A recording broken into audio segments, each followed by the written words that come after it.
வணக்கம். இறைவணக்கத்தை கூறி எப்பவும் போல இந்த வீடியோ தொடங்குவோம். வக்ரதுண்ட மகாகாய சூரிய கோடி சமப்பிரபக ஹவிக்னம் குருமே தெய்வ சர்வகாரியேஷு சர்வதா. தென்னாட்டுடைய சிவனே போற்றி, என் நாட்டவர்க்கும் இறைவா போற்றி.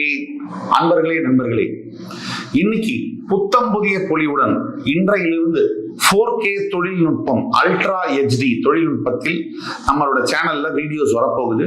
தொடர்ந்து நீங்க கொடுத்துட்டு வந்த ஆதரவு என்பது மெய்சிலிக்க வைக்கிறது. அதாவது லட்ச மக்கள் எங்களோட ப்ரோக்ராமை பாக்குறீங்க, உங்களுக்கு அது பிடிச்சிருக்கு.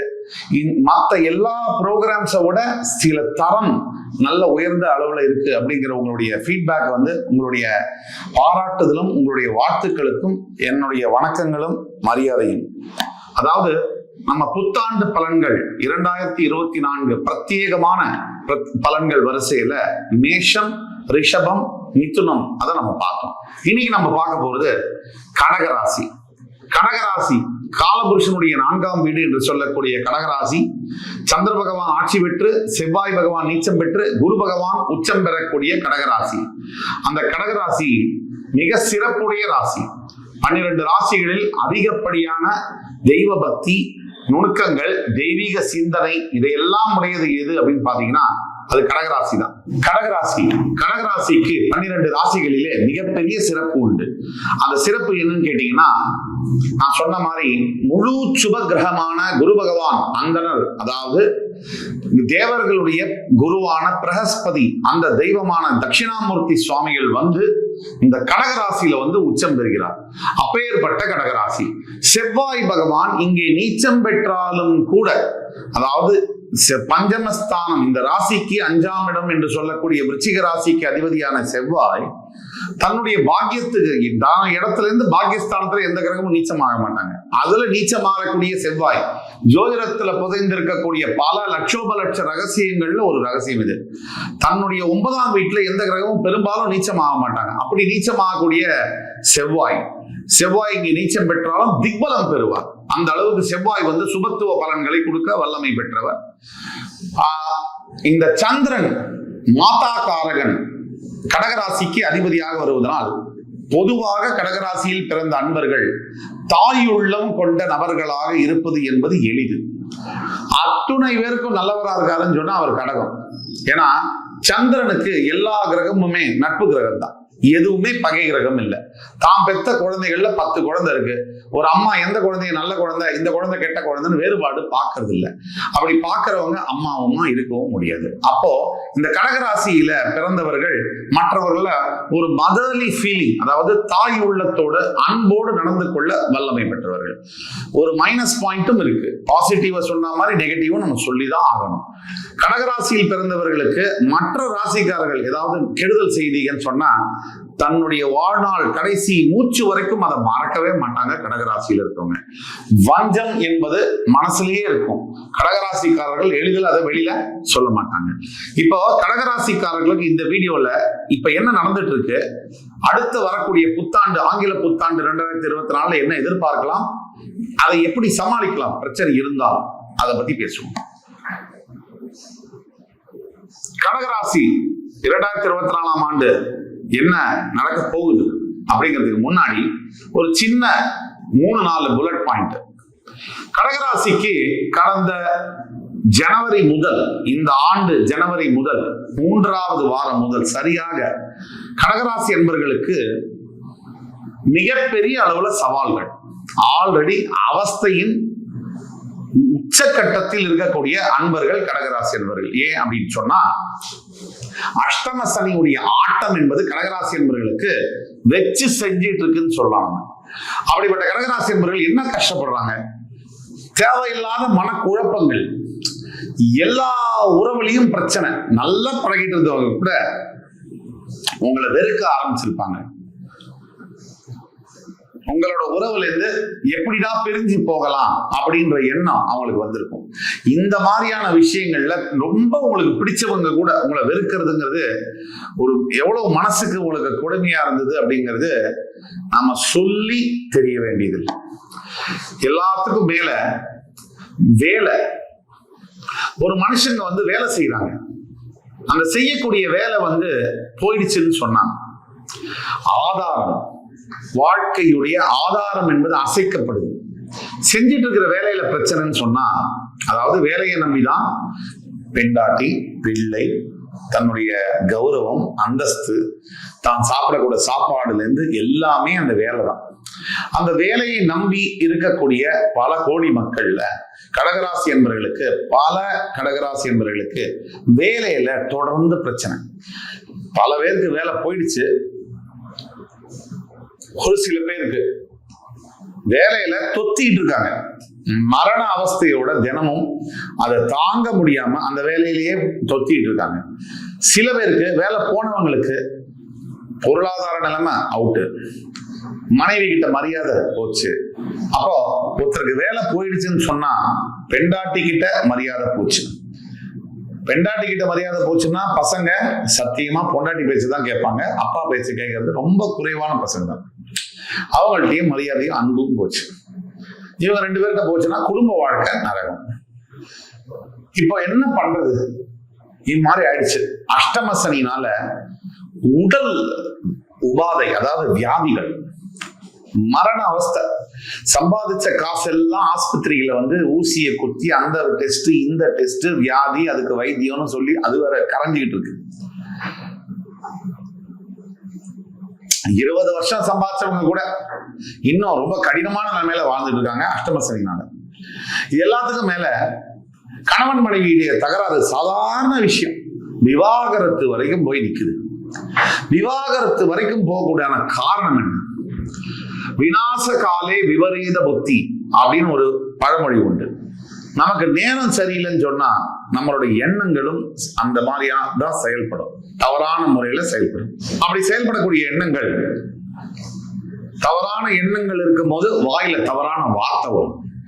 தவறான வார்த்தைகள்லாம் எப்பப்பெல்லாம் நம்ம வாயிலிருந்து வருதோ அப்பப்பெல்லாம் நமக்கு நம்பிக்கையான, நமக்கு ரொம்ப உபயோகமுள்ள மனிதர்களை, நண்பர்களை வாழ்க்கையில இழந்துடும் தவறான வார்த்தைகள்னால.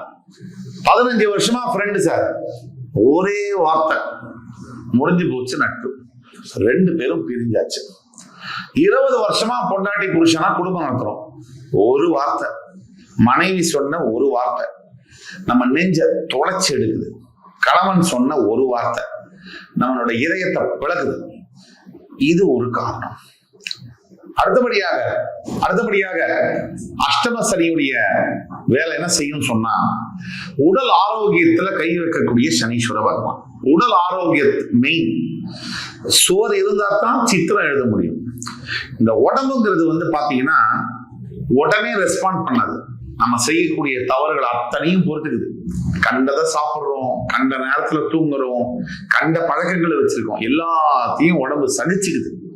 உடம்பை விட ஒரு சகிப்புத்தன்மை உடைய விஷயத்தை பார்க்க முடியும்.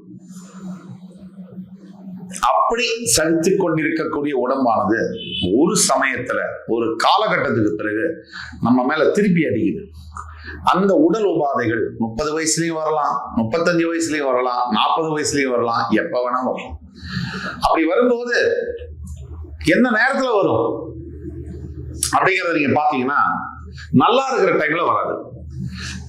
கிரக சூழ்நிலைகள் தப்பா இருக்கக்கூடிய நேரத்துல, இல்ல நமக்கு எதிராக கிரகங்கள் எப்ப வேலை செய்யுதோ அந்த மாதிரி நேரங்கள்ல இந்த மாதிரி உடல் வியாதிகள் ஒரு மனிதனை பற்றுக்கொண்டது. இந்த மாதிரி உடல் வியாதி வரும்போது என்ன நடக்குது அப்படின்னா, பல மனிதர்களுடைய எண்ணங்கள்ல மாற்றங்கள் வருது. மனசு நொந்து போகுது. உடம்பு சரியில்லைன்னா மனசு சோர்வடையுது.